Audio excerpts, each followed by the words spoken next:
Hello, and welcome to our brand new ProjectSpec5. My name is Erin, and I'm one of the trainers here at ProjectMatrix. In this series of videos, we will be going over our brand new ProjectSpec5. We have broken the videos up into several different ones. That way, the user could easily find a short video specifically on what they needed help with. In this video, we will be covering the startup screen. We will discuss our new file extension, PMX, and how a user can import and export a CIF. We developed ProjectSpec5 based on user feedback. A lot of the feature requests we received prompted us to change to the new database system. To enable that, we have moved from a CIF file extension to a PMX file extension. We will be able to import CIF files and export CIF files. We have added lots of new features to ProjectSpec5, the first being the startup screen shown here. A few things I like to point out is the new login in the top right corner. Users who work from multiple locations can now log in from different computers.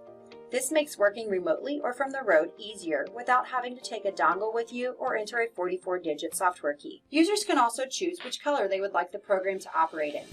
And there's a brand new updated user guide to help answer any questions you may have about the program. In the startup screen, you will notice recent documents over on the left. This will hold the last 15 PMX files that the user has worked on. Once a CIF has been imported, it will immediately convert to a PMX. Getting started in the center has quick quotes. This will begin a brand new PMX file. Import CIF will allow the user to import a standard CIF. ProjectSpec4 users will use this to import a CIF. Due to the many different types of CIF files out there, we have a custom CIF import. Please feel free to contact us to help set this up. For previous CAP users, we have a CAP Legacy CIF and a CAP DDMS CIF. Most previous CAP users will use the CAP Legacy CIF. Be sure to export that CIF from CAP as a Legacy CAP or CAP DDMS as well. There is an All-Steel Synergy CIF for All-Steel users, a CET CIF. This tends to work the best for most of the extensions out of CET, and a Herman Miller CIF. Open Existing will open a PMX file that is not in the recent documents on the left. On the right is our notification center.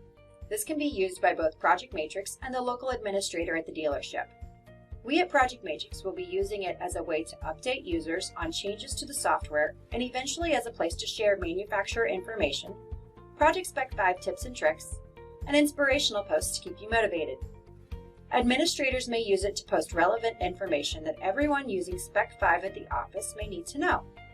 Information could be anything from sales meeting moved to Tuesday at 2 or pizza in the break room on Friday. Be sure to check this section often for news and updates. As previously mentioned, ProjectSpec5 will now save as a PMX file. To export this as a CIF, click File, Export.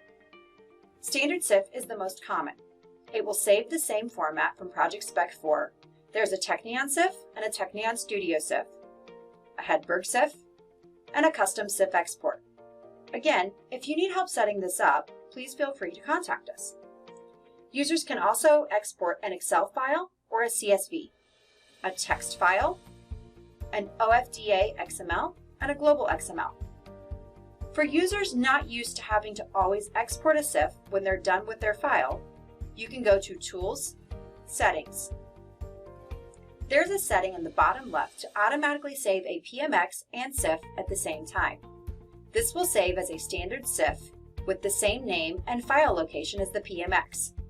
To turn this feature on, make sure the Perform Operation box is checked. In the next video, we will cover what ProjectSpec5 looks like once we are in a new project. We will be going over how to dock and undock windows and where each command is located in the toolbar.